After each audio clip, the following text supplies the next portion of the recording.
Dave Ramsey, author of The Total Money Makeover and host of the finance radio show The Dave Ramsey Show, is well known for his budgeting advice and his controversial opinion on debt. More than 25 years ago, he fought his way out of bankruptcy with millions of dollars of debt. He took what he learned, and in an effort to help as many people as possible, he shares his famous 7-step plan that anyone can follow. It's called the 7 Baby Steps. The first step is to save $1,000 as a starter emergency fund. Your emergency fund will cover those horrible, unexpected life events that you can't plan for. There'll be plenty of them, and you don't want to be digging a deeper hole for yourself while you're trying to work your way out of debt. Baby step 2 is paying off all debt except the house, and you're going to be using the debt snowball method. Write down all your debts in balance order, smallest to largest. Forget about the interest rates for now. You're going to make minimum payments on everything except for the smallest balance. Attack that one with a vengeance. Once it's gone, take that payment and put it towards the second smallest debt, continuing the minimum payments on the rest. This baby step is where Dave and I disagree, as I believe it's way more efficient to pay off debts in interest rate order, highest to lowest instead, but ultimately it doesn't matter as long as you formulate a plan and stick to it.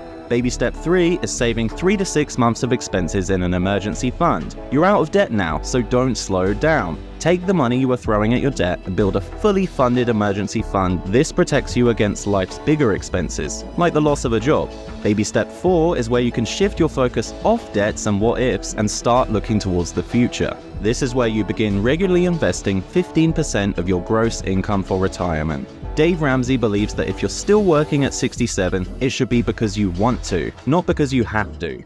Baby step 5, save for your children's college fund. He recommends a 529 college savings plan or an education savings account. Just remember, if at any point you have to dip into your emergency fund, cease all savings and focus on rebuilding that safety net. Baby step 6, now it's time to bring it all home and pay off your home early. Your mortgage is the only thing between you and complete freedom from debt. Can you imagine your life with no house payment? You're almost there. You can potentially save hundreds of thousands of dollars in interest payments by doing this as early as you can.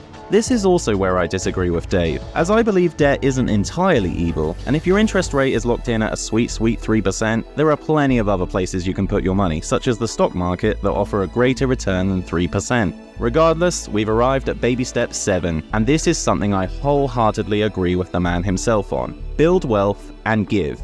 You're now in a position where you can become outrageously generous. Although Dave and I may have slightly differing opinions regarding debt, we would both agree that staying consistent with your plan is the most important step to take.